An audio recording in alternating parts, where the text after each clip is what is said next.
Let's start with an invocation. Take a deep breath in.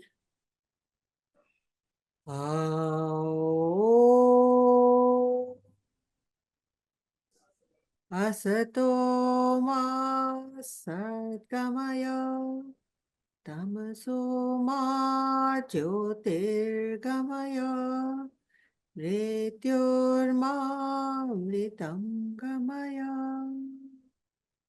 Om Shanti Shanti Shanti.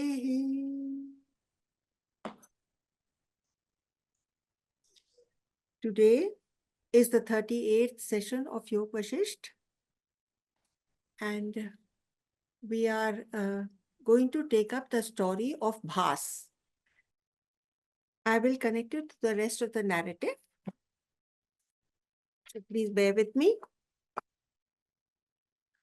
आप लोगों को याद होगा कि 37th सेशन में हमने विपश्चित की कहानी कही थी।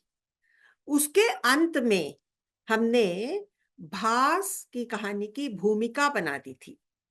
अब हम उसको इस व्याख्यान में जोड़ेंगे। तो वशिष्ठ कहते हैं, जैसे हम अपने हाथ पैर अंग प्रत्यंग जानते हैं, इसी प्रकार मैं वह सब जानता हूं जो ब्रह्म में हो रहा है, क्योंकि मैं ब्रह्म ही हूं। फिर वशिष्ठ ने आगे कहा, जो दो विपश्चित दूसरे यूनिवर्स में चले गए थे, वे मेरी फील्ड में नहीं है, पर जो हिरण बन गया था उसके बारे में मैं बताता हूं। ये वह ही हिरण था जो राजा त्रिगर्त ने तुम्हें उपहार स्वरूप दिया था। विपश्चित को पवित्र अग्नि से बहुत लगाव था। फिर से अभी वशिष्ठ विपश्चित की बात बता रहे हैं। उसी के कारण वह हिरण बन गया था।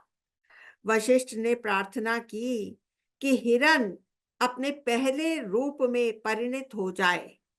उसी समय हिरण उस पवित्र अग्नि में कूद पड़ा और उस जगह प्रकट हुआ एक चमकता हुआ जीव, जिसका नाम रखा भास।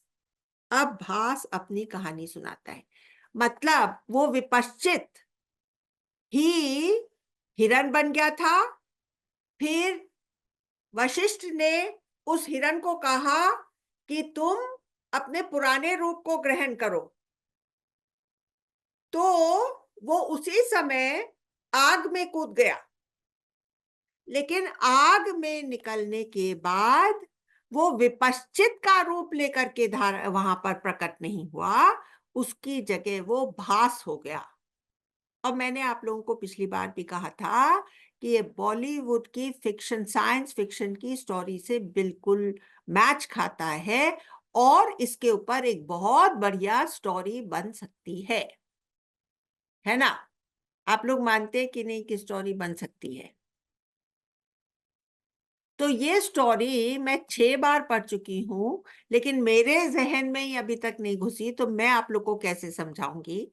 Anyway, I will begin, and somewhere when I find it is getting a bit too much for everybody, then at that moment I will stop and keep it for next time.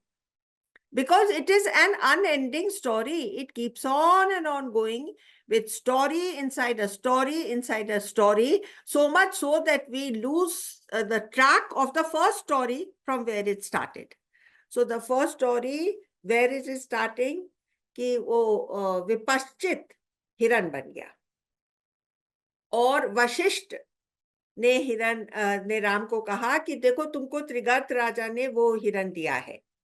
तो उन्होंने उस हिरण को बुलवाया और हिरण से कहा कि तुम कुछ ऐसा करो जिससे तुम अपने पुराने स्वरूप को प्राप्त हो सको। तो हिरण ने क्या किया? हिरण कौन था? विपश्चित। वो हिरण बना हुआ था। तो उस विपश्चित रूपी हिरण ने उसी समय आग में छलांग लगा दी और वो निकला क्या बन करके? विपश्चित बन करके नहीं निकला, अब वो एक और जीव बन गया जिसका नाम था भास, और वो चमकता हुआ जीव था। अब भास अपनी कहानी बोलता है। ठीक है, इतना इतना आप लोगों को क्लियर हुआ? You know, sometimes when I see these English pictures, the Bollywood fiction pictures, I can't understand a thing because they go from here to there and there to there. But now when we are sitting and discussing, perhaps a portion of it will go and lodge ourselves in our brain. But eventually, at the end of it all, we will get a lot of scriptural knowledge, which is what we have come to gain in this class. Okay? अब वो भास ने अपनी कहानी सुनाई. I saw many things and I wandered a lot without experiencing fatigue. अब देखिए हम लोग का भी हाल यही है, हम लोग जगत के काम से थकते नहीं हैं। स्पेशली अगर हमको कोई चीज का जनून हो जाता है तो थकान और या कोई भी चीज मैटर ही नहीं करती, हम लोग उसमें लगे रहते हैं। और इसको किस चीज का जनून हो गया था कि मुझे सब देखना है, जो कुछ इस संसार में देखने जैसा है वो मुझे देख लेना है। Imagine, I hope none of us have this kind of a vasana or passion for seeing newer and newer places. Otherwise, we will land up like this Bhas or like the original Vipashchit. है ना? It will only prolong our journey.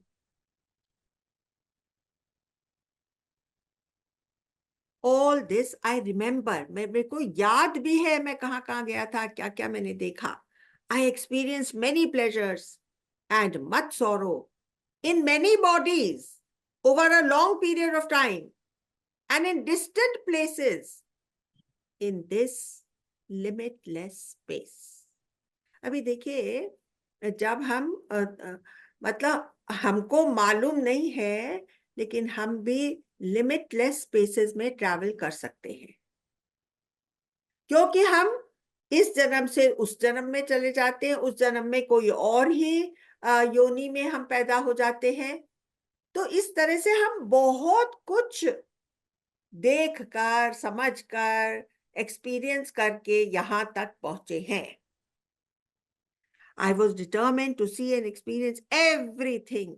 This was the original boon which I had obtained from the fire god. For 1,000 years I lived as a tree. अब मैं आपको बता दूं कि हमारा रामगढ़ में बहुत ही पुरानी वो जगह है जो कि हमारे पूर्वजों ने धर्मशाला करके बनाई थी। तो मैं जब वहां पर एंटर हुई तो वहां पर एक बहुत ही पुराना पीपल का पेड़ था। और देखिए, कृष्ण भगवान ने कहा है कि पेड़ों में मैं अक्षत्री हूं, पीपल का पेड़। क्यों? क्योंकि वो कभी मरता नहीं है। लेकिन that tree must have been more than 1,000 years of age. और जैसे कि पीपल के पेड़ों के चारों तरफ एक चबूतरा बना देते हैं, वैसे ही वहां पर एक चबूतरा बना हुआ था जिसको मैंने सुधारा था, and I had given it the form of a flower, that चबूतरा ऑफ द पीपल का tree. But after about 10 years, that people का tree died. Can you imagine? तो इसका मतलब 1,000 साल का तो वो रहा ही होगा। Imagine. वो जो जैसे कि हम लोग पहले, मैं मानती थी कि भाई बुद्ध भगवान पीपल के पेड़ के नीचे बैठे होंगे, क्योंकि पीपल की छांव जो है वो बहुत ही ठंडी मानी जाती है। आप लोग को ये सब बात मालूम है कि नहीं पीपल के बारे में? पीपल का जो पेड़ होता है उसकी रूट्स में वो ऐसे कैपेसिटी होती है जो कि पानी होल्ड करते हैं।